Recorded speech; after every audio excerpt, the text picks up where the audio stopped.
The story of dream নামক YouTube channel থেকে আজকে আপনাদের শোনাবো ইসরাত জাহান জেরিনের লেখা উপন্যাস চিত্রাঙ্গনা। আজকে শোনাবো 14তম পর্ব। ফারাজ বিদ্রুপের সঙ্গে জিজ্ঞেস করলো, কোনো সমস্যা? লজ্জা করছে? নিচে যখন এতগুলো পর পুরুষকে পেট দেখাতে পেরেছ, তাহলে এখন স্বামীকে দেখাতে অসুবিধা কোথায়? চিত্রার কণ্ঠ কেঁপে উঠল। আপনার কি হয়েছে? এমন করছেন কেন?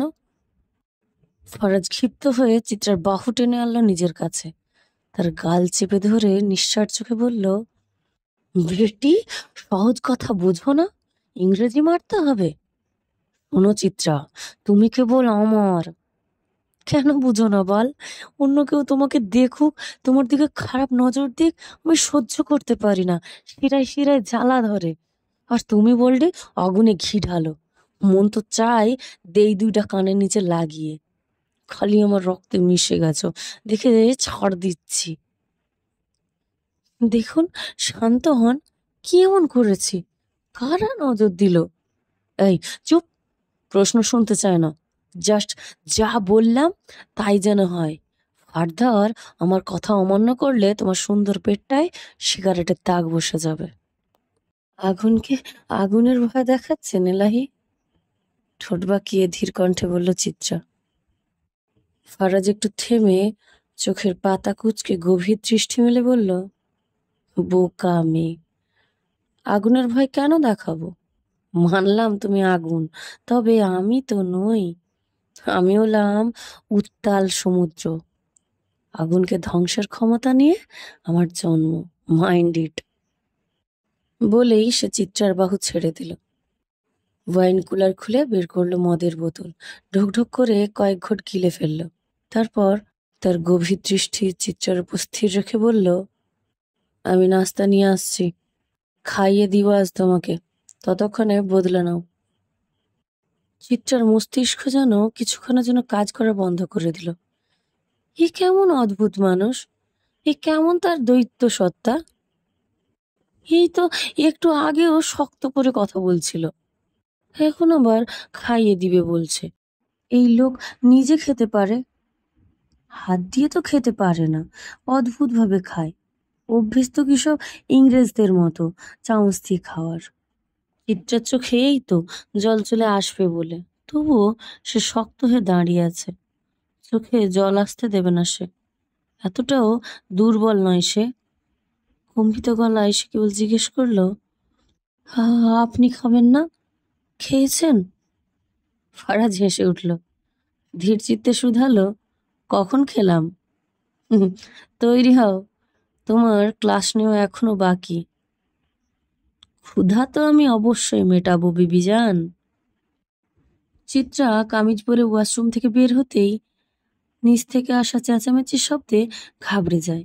এখন পর্যন্ত এমন চেঁচামেচি এই বাড়িতে কখনো হয়নি। চিত্রা রুম থেকে দৌড়ে বের হয়, দোতলার বারান্দায় এসে দাঁড়ায়। নিচে উঁকি দিতেই বিস্ময়ে তার চোখ বড় বড় হয়ে আসে। নিচে হুলুস্থুল কাণ্ড বেঁধেছে। চিত্রা মাথায় কাপড় দিয়ে জলদি দৌড়ে সিঁড়ি বেয়ে নিচে নামে। আয়েশার গায়ে হাত রাখতেই মেয়েটা নিচু গলায় বলে উঠল, আপা, মাফ করবেন, আজ কাজে প্রথম দিন ছিল, এরই মাঝে এত বড় কাণ্ড ঘটে যাবে সেটা বুঝতে পারিনি। চিন্তার কিছু নেই, আমি দাদিকে সামলাচ্ছি। আয়েশার পরিবারে তার দাদি ছাড়া কেউ নেই। সেদিন আয়েশার পরিস্থিতি সম্পর্কে জানতে পেরে চিত্রার বেশ খারাপ লেগেছিল। তাছাড়া এই বাড়িতে কাজের মানুষের যদিও দরকার নেই, তবু একটা কাজের দোহাই দিয়ে যদি কারো জীবন চলে তাতে ক্ষতি কিসের? ফারাজকে রাজি করিয়ে চিত্রা এই বাড়িতেই আয়েশা তার দাদির থাকার ব্যবস্থা করে। আসলে পৌড়ার বয়স হয়েছে তো, তাই হুটহাট নাটকীয়তা ভয় করে। তা না হলে এমনিতেই সে ঠিকই আছে। তবে সমস্যা হুট করে কালুর মায়ের চরিত্রে ঢুকে যাওয়া, ভুলভাল ইংরেজি বলা, এসব সে কোথা থেকে শিখেছে আয়েশা তা জানে না। তবে সে এটা জানে, একটা ভালো কাজের খুব দরকার। লোকের পকেট মেরে কয়দিনই বা চলা যায়? অন্তত একটা পার্মানেন্ট কাজ হলে থাকার একটা জায়গা হলে দাদুকে ভালো একটা ডাক্তার দেখানো যাবে। কোন সমস্যার কারণে দাদু এমন পাগলামি করে তাও জানা যাবে। আজকে নো ছাড়িং কালুর বাপ, ইউ নো গু এনি জায়গা। আরে ছাড়ুন প্লিজ, আমার তো বিয়েই হয়নি, কালুর বাপ কেমন করে হলাম? নু, ইউ মিছা টক করতাছ, প্লিজ কালুর বাপ, গু হাউজে।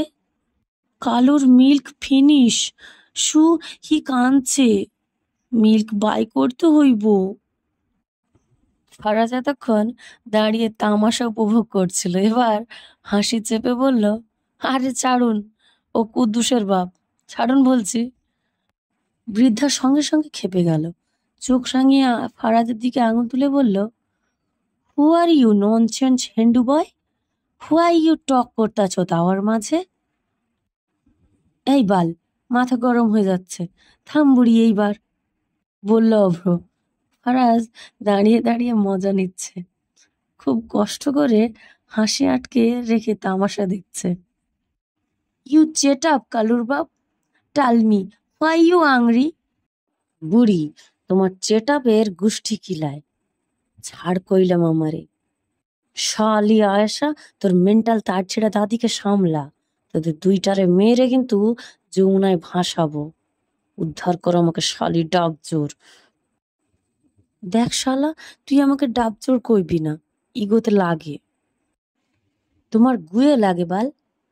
এই ফারাজ ভাই, এই চোরকে কেন ঘরে জায়গা দিয়েছেন? এই শালি তো ছ্যাঁচড়া পকেট মার, ঘরের জিনিসপত্র হিসাব করেন জলদি, একটা কমলেই বুঝবেন এই চুন্নি চুরি করে চোরা বাজারে সাপ্লাই করে দিয়েছে। এই ভাবি, কাজটা ভালো করেননি আপনি, দুঃখে অঙ্গে অঙ্গে যন্ত্রণা করছে।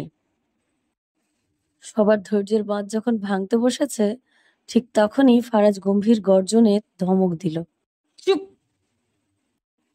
শব্দটা বজ্রপাতের মতো পড়ল, মুহূর্তেই চারপাশ স্তব্ধ হয়ে গেল। বৃদ্ধার অদ্ভুত পাগলামিও নিমেষে উবে গেল। সে কয়েক মুহূর্ত চারপাশে তাকিয়ে ধীরে হাত ছেড়ে দিল, তারপর কুঁকড়ে গিয়ে লজ্জিত স্বরে বলল, মাফ করবেন, তবে আমি আপনারে অমন কইরা ধরছি কেন? অভ্র মুখ বাঁকিয়ে বলল, লাভিং করতে। ওইটা কি? আপনার জানার দরকার নেই, আপনি নিজের ঘরে যান, বিশ্রাম নেন। অভ্রর হয়ে ফারাজি জবাব দিয়ে দিল। আয়শা তড়িঘড়ি করে দাদিকে নিয়ে চলে গেল। অভ্র একটা দীর্ঘশ্বাস ফেলল। তবে কি এখন থেকে রোজ এসব সহ্য করতে হবে? অভ্র গলার শিরা টান করে বলল, বাপ রে, বউ না থেকেও এত যন্ত্রণা, থাকলে না জানি কি হতো। মারিয়া রান্নাঘরে একা, ঘরের শ্যাওলা ধরা দেওয়ালে আঁচল ঢেকিয়ে ঘাম মুছে আর অস্ফুট স্বরে আপন মনে বকবক করে চলেছে। সংসারের প্রতি তার ক্ষোভ জমেছে দিনকে দিন। ক্ষোভ থাকবে নাই বা কেন, চিত্রা থাকাকালীন সব কাজ সেই করেছে, আর মারিয়া ও বাকিরা ছিল ভোগের আসনে। কিন্তু চিত্রা বিদায় নেওয়ার পর থেকেই গোটা সংসারের বোঝা তার কাঁধে এসে পড়েছে। সোহাগের আচরণও ইদানিং রহস্যময় হয়ে উঠেছে। রাতের অন্ধকারে কোথায় যায়, কি করে, কারও জানা নেই। দিনে ফিরে আসে, ঘুমায় আর বাজার সদাই করে। কথায় আছে, সংসারে যার স্বামীর আয় বেশি তার সুখও বেশি। এখন মারিয়া এসব কড়াই গন্ডায় উপলব্ধি করছে। মাহাদি এক সামান্য মিলে কাজ করে, মাইনের অঙ্ক হাস্যকর রকমের কম, ফলে সংসারে তার গুরুত্বও ততটাই নগণ্য। আর মার্জিয়া সদ্য বিবাহিত এক নববধূকে নিয়ে আহ্লাদের শেষ নেই তার। সারা জীবন মারিয়ার পাশে থেকেও এক নবাগত নারীর স্নেহে ইদানিং মোহপিষ্ট হয়ে পড়েছে। মারিয়া দীর্ঘশ্বাস ফেলে, কড়াইয়ের ঢাকনা চাপা দিয়ে আঁচল দিয়ে ঘাম মুছতে যায়। এমন সময় হঠাৎ পেছন থেকে একজোড়া বাহু তাকে জড়িয়ে ধরে। আতঙ্কে তার বুক ধক করে ওঠে, চিৎকার করতে যাবে এমন সময় শক্ত একটি হাত তার মুখ চেপে ধরে। মারিয়ার মুখ থেকে গোঙানির শব্দ বেরোয়। এক ঝটকায় ঘাড় ফিরিয়ে তাকাতেই চোখ বিস্ফোরিত হয়ে যায়। এমন করে চেঁচাও কেন? মাহাদি মার্জিয়ার মুখ থেকে হাত সরিয়ে নেয়। ইরিত দেখাইতে আইসো? এগুলা ভালা লাগে না, কেন যে করো? মাহাদির কণ্ঠ নির্বিকার। পেটে বহুত ক্ষুধা, রান্দা হয়েছে? হইলে খাওন দাও। হয় নাই, শাক বসাইছি কেবল। এক হাতে মানুষ কত কি করে, জান্নাত্রে তো আম্মা কামই করতে দেয় না। মাহাদি মার্জিয়াকে পেছন থেকে জড়িয়ে ধরে বলল, সব ছাইড়া তুমি আমার কাছে আসছো, তবুও আমি তোমারে সুখ দিতে পারলাম না। স্বামীর কণ্ঠস্বর বদলে যায়।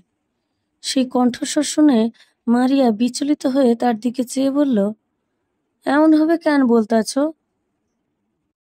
মাহাদি চোখ নামিয়ে নেয়। জানো মারিয়া, মানুষ যখন অভাবে পড়ে তখন তার ভালো মন্দের বোধও লুপ্ত হয়। সে বুঝতে পারে না কোথায় পা দিচ্ছে, কার সঙ্গে জড়িয়ে যাচ্ছে। তার মাথা ঠিক থাকে না, লোভ ধারে অন্ধ করে ফেলে। কিন্তু একদিন হুট কইরাই সেই অনেক টাকার মালিক হয়ে যায়। মারিয়া চোখ কুচকে তাকায়। এসব কি যে কও?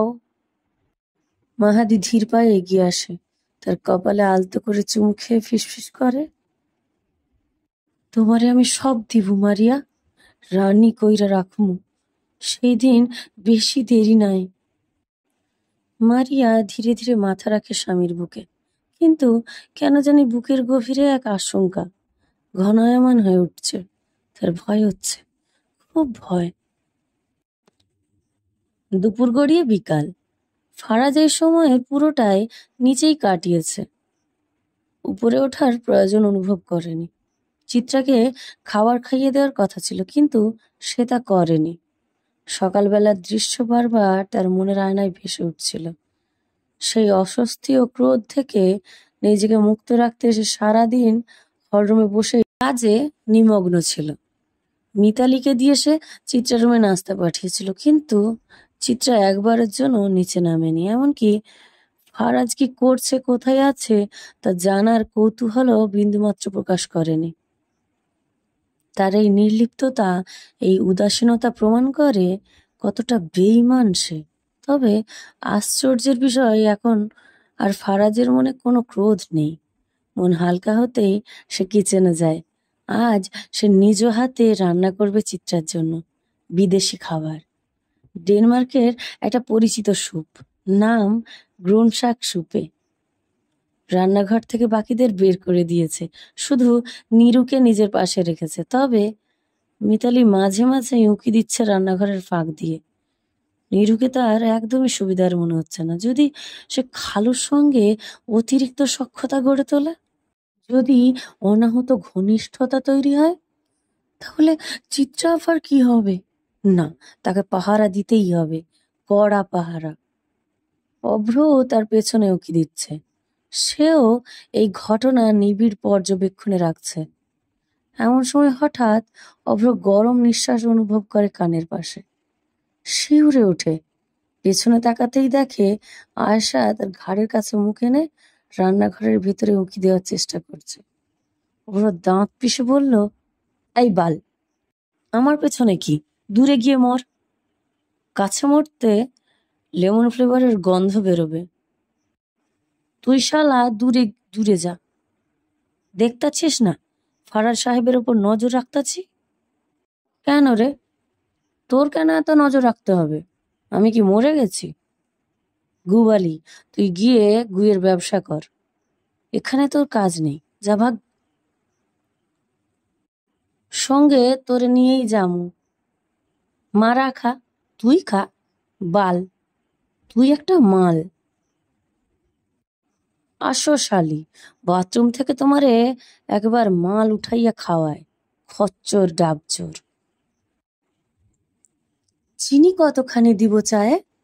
আর তুমি এই অবেলায় চা খাবে? ইচ্ছে মতো দে, খাওয়াবো তো তোকেই। মানে? চা বানা জলদি।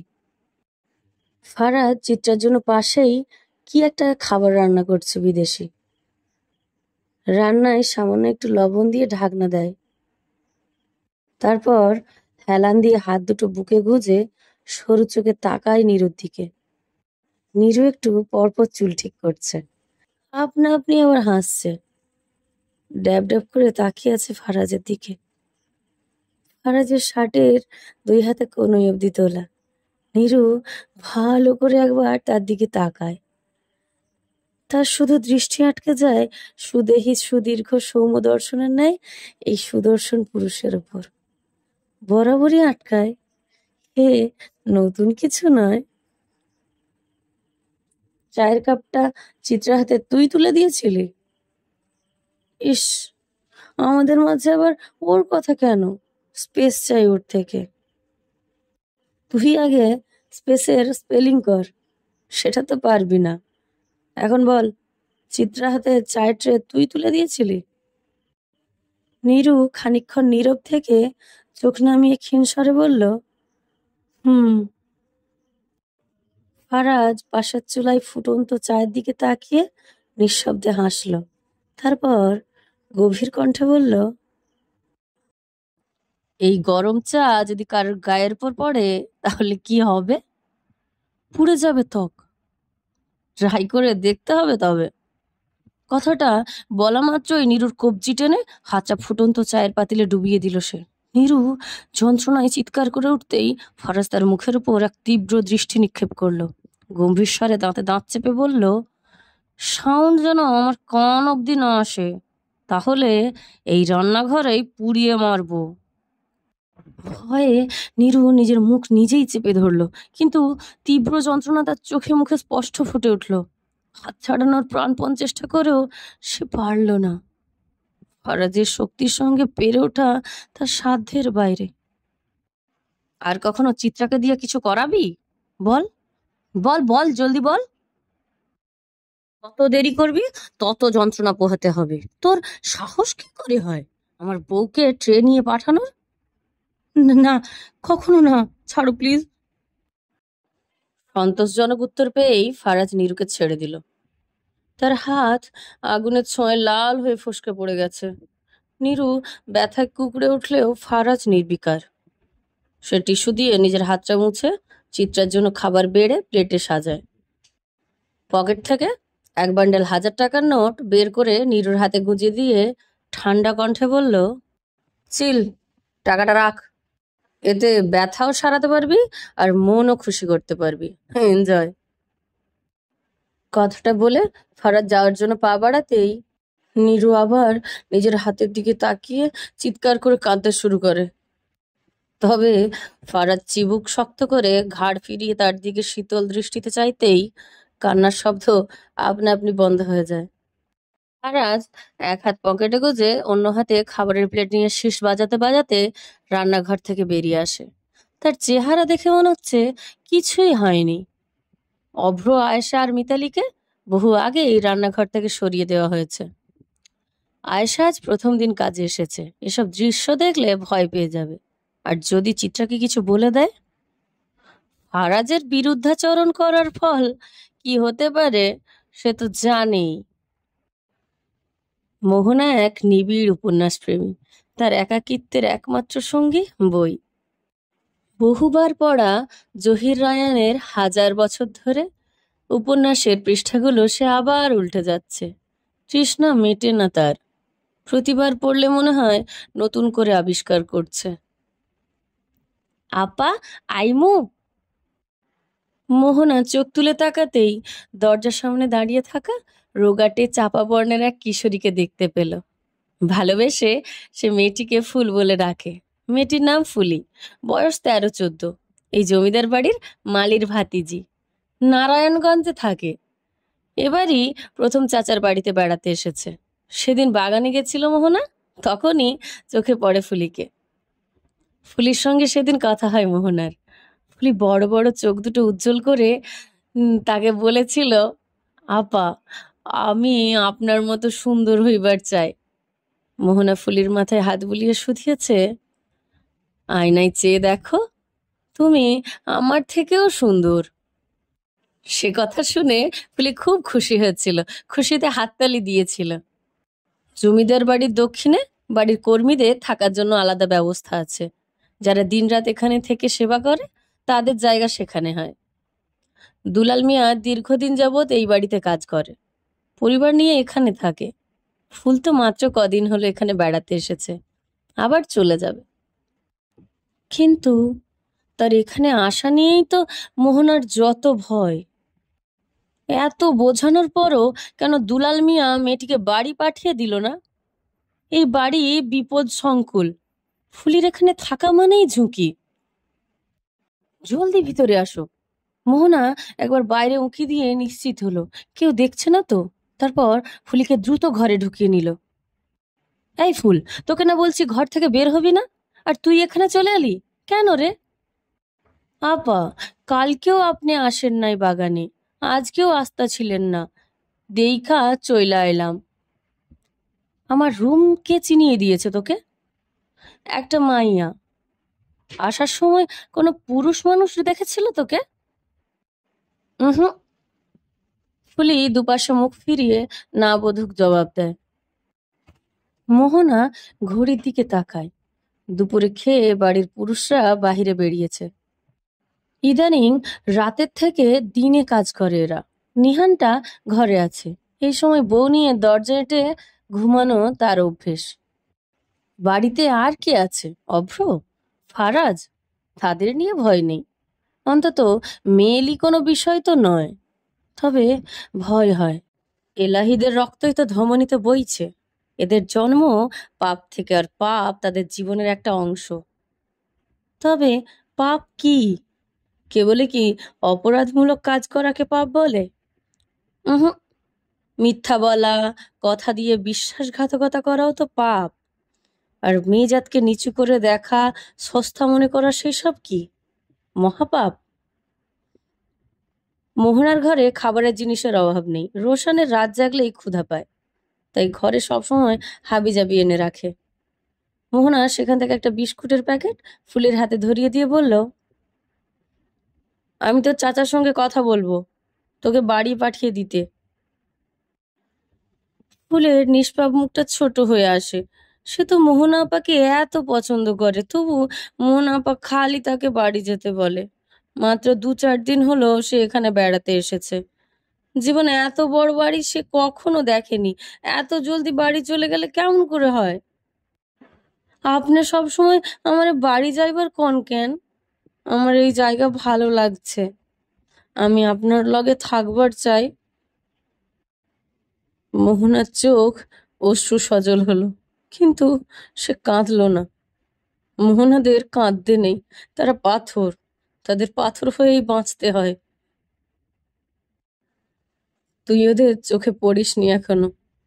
এই বাড়ি তোদের মতো নারীদের জন্য নয়, বিশেষ করে অসহায় নারীদের জন্য তো নয়।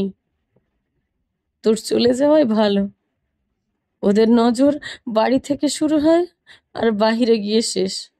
এসব তুই বুঝবি না। মোহনার কঠিন কথা ফুলির মগজে ঢুকলো না। সে বিস্কুটের ক্রিম জিহা দিয়ে চেটে মুচকি হাসলো। এখন তুই চলে যা, এখানে আর আসবি না। আমি বাসায় গিয়ে তোর সঙ্গে দেখা করে আসব। আর শোন, বাগানে টই টই করবি না। যদি করিস তাহলে আর কখনো তোর সঙ্গে কথা বলবো না, দেখাও করব না। আমি সব শুই না চলমু আপা, আপনি রাগ কইরেন না। মোহনা ফুলিকে একা ছাড়ার সাহস পেল না। সঙ্গে নিজে গিয়ে ঘর অবধি পৌঁছে দিবে বলে ঠিক করে। তবে সিঁড়ি দিয়ে নামার সময় ফারাজ এলাহির মুখোমুখি হতে হয় তাকে। ফারাজ মোহনার দিকে তাকায় না, তবে মোহনার আড়ালে লুকায়িত বাচ্চাটার দিকে একবার দৃষ্টি যায় তার। চেহারার কোনো অভিব্যক্তি আসে না। সে খাবারের প্লেট হাতে সিঁড়ি বেয়ে উপরে উঠে যায়। মোহনা যাওয়ার সময় ঘাড় ঘুরিয়ে পেছনে দেখে, মনে মনে শুধায়, হায় আল্লাহ, শকুনের ছায়া যেন এই নিষ্পাপের গায়ে না লাগে। ফারাজ ঘরে প্রবেশ করতেই চোখ পড়ে নিস্তব্ধ হয়ে বিছানায় ঘুমন্ত চিত্রার ওপর। এই সময় সে সচরাচর ঘুমায় না। ব্যতিক্রমী এই দৃশ্য দেখে ফরাজের অন্তর একটু ব্যথিত হয়। সারাদিন পরিশ্রমের পরও সে কষ্ট করে নিজের হাতে রান্না করেছে, অথচ তার বিবি জান নিশ্চিন্তে নিদ্রায় নিমগ্ন। খানিকটা খারাপ লাগলেও পরক্ষণে একটা দীর্ঘ নিঃশ্বাস ছেড়ে ফারাজ নিজেকে সামলে নেয়। এসব আবেগ দিয়ে দিন চলবে না। সে ছোট লোক নাকি? টেবিলের উপর খাবার রেখে ধীর পায়ে এগিয়ে এসে চিত্রের পাশে বসলো ফারাজ। অদৃশ্য আকর্ষণে সে নত হয়ে তাকালো স্ত্রীর প্রশান্ত মুখপানে। হঠাৎই দৃষ্টি পড়ল চিত্রার গলার কাছে। চেনা কিছু চিহ্ন লেপ্টে আছে সেখানে। ফারাজ স্থির দৃষ্টিতে চেয়ে থাকলো। এসব দাগ অন্য কিছুর নয়, তারই ভালোবাসার অনির্বচনীয় স্বাক্ষর। মৃদু হাসল সে। অতি সন্তর্পণে সে চিত্রার হাত স্পর্শ করলো, যাতে ঘুমের পর্দা না কেঁপে ওঠে। ফারাজ চিত্রার হাত ছুঁয়ে আঙুলের উপর ঠোঁট রাখলো গভীর আলিঙ্গনে। তারপর আলতোভাবে হাত সরিয়ে এনে গলার উপর রাখলো। মুহূর্তেই চিত্রার উষ্ণ কোমল ত্বক স্পর্শ প্রশান্তি ছড়িয়ে দিল তার অন্তরে। তবে এক লহমায় সে অনুভব করলো চিত্রার শরীর মাত্রাধিক গরম। হাতের উল্টো পিঠ চিত্রার কপালে ছুঁতেই ফারাজের বুঝতে বাকি রইল না চিত্রার গা জ্বরে পুড়ে যাচ্ছে। তার মানে কি প্রিয়তমা এতক্ষণ বেহুশ হয়েছিল? প্রিয়তমা, এই এই ওঠো, রাগ উঠছে আমার কিন্তু। এই চিত্রাঙ্গনা। ফারাজ ব্যাকুল কণ্ঠে ডাক দিল, কিন্তু কোনো সাড়া পেল না। উদ্বেগের ছায়া গাঢ় হতে থাকলো তার চোখে মুখে। আর দেরি করা চলল না। সে দ্রুত টেবিলের উপর রাখা গ্লাস থেকে একটু পানি তুলে চিত্রার মুখে ছিটিয়ে দিল। শীতল স্পর্শে চিত্রা সামান্য নড়ে চড়ে উঠল, কেঁপে উঠল অজানা অস্পষ্ট স্বরে। তবু চোখ মেলল না। ফারাজের বুঝতে বাকি রইল না রাতের ঝড়ের কারণেই প্রাকৃতির এই অবস্থা, কিন্তু তাই বলে ঝড়ে একেবারে জ্বর চলে আসবে? ফারাজ আলতো করে চিত্রার গালে হাত রেখে আবারও বলল, দেখি ওঠো, গোসল করলে জ্বর সেরে যাবে। আফসোস বিবিজান, তুমি সাইক্লোন, সুনামি, ঘূর্ণিঝড় ওরফে ফারাজ এলাহির এক রাতের দাপটেই তামা তামা হয়ে গিয়েছো। ইসরে বউ, যদি তুমি কারেন্ট দিয়ে বাতি না জ্বালাতে পারো, তবে তোমার স্বামী তার এত কারেন্ট কাকে দান করবে? বুঝলাম, বিয়ে আরো 3টা করতেই হবে। ফারাজ কথা না বাড়িয়ে চিত্রাকে বাহুডোরে তুলে নিল। চিত্রার অবস্থেহ তার উষ্ণ ত্বকের সংস্পর্শে শীতল। আধখোলা চোখে চিত্রা ফিসফিস করলো, আমি ঠিক আছি। কিন্তু ফারাজ কি এসব শোনার পাত্র? সে কোনো উত্তর দিল না, কোনো দৃষ্টিপাতও নয়, শুধু দৃঢ় পদক্ষেপে এগিয়ে চলল। ওয়াশরুমে প্রবেশ করে নিখুঁত ভঙ্গিতে চিত্রাকে ঝর্ণার নিচে দাঁড় করালো। ফারাজ ঝর্ণা ছেড়ে একটু দূরে এসে দাঁড়ালো। মুহূর্তেই ঠান্ডা জল চিত্রার গায়ে ছিটকে পড়লো, কপালে, গালে, কাঁপুনি জায়গায়, সারা শরীরে। ফারাজ নিস্পৃহ দৃষ্টিতে চিত্রার দিকে তাকালো। ঝর্ণায় ভিজতে চায় না সে, তবে চিত্রার জন্য এই শীতল স্পর্শ অপরিহার্য। জ্বরাক্রান্ত দেহের উত্তাপ নিঃশেষ হবে এই প্রবাহেই। চিত্রার সারা শরীর শিহরিত। ঠান্ডার তীব্রতায় তার ঠোঁট কাঁপছে, দৃষ্টিতে ক্লান্তির ছাপ। জলধারার আঘাতে সে ধীরে ধীরে সংবিদ ফিরে পাচ্ছে। ফারাজ পকেটে হাত গুজে দাঁড়িয়ে বলল, আমি যতক্ষণ না বলছি ততক্ষণ পর্যন্ত এখানেই দাঁড়িয়ে থাকবে। শরীরকে ভিজিয়ে জ্বরকে তাড়াও। চিত্রা ভিজছে, ভিজছে তার সারা শরীর, মন। তপ্ত শরীর ঠান্ডা জলে ধীরে ধীরে শীতল হচ্ছে। ফারাজ চিত্রার দিকে চাইবে না বলে মন স্থির করে। চাইলেই তার ভীষণ আদর আদর অনুভূতি জাগবে। বউটার এমনিতেই এইসব কারণে জ্বর হয়েছে, এখন আবার যদি সে ভুল করে কিছু করে বসে, তবে হয়তো হাসপাতালে ছুটতে হবে। ফারাজ অন্যদিকে তাকায়। কিছুতেই কন্ট্রোল হারালে আজ চলবে না। হাত মুঠো হয়ে আসছে তার। অনুভূতি নিয়ন্ত্রণ করতে গেলে আপনা আপনি হাত মুঠো হয়ে আসে তার। শরীরের রগগুলো স্পষ্ট হয়ে ওঠে। সেই অনুভূতি হোক ভালোবাসার কিংবা নৃশংসতার। শুনছেন, একটু কাছে আসবেন? চিত্রার দু চোখ ভরা আকুতি। ফারাজ মনকে নিয়ন্ত্রণ করে চোখ তুলে তাকায়। উপর থেকে নিচ অব্দি চিত্রার ভেজা শরীরের দিকে চেয়ে একটা শুষ্ক ঢোক গিলে। তার কণ্ঠমণি বারংবার উপর নিচ ওঠানামা করছে। চিত্রা নিজ থেকেই ফারাজকে কাছে ডাকছে। ফারাজ কি করে দৌড়িয়ে দাঁড়িয়ে থাকতে পারে? ডাকার উদ্দেশ্য যাই হোক না কেন, ফারাজ তো জানে তার কাছে যাওয়ার উদ্দেশ্য কি।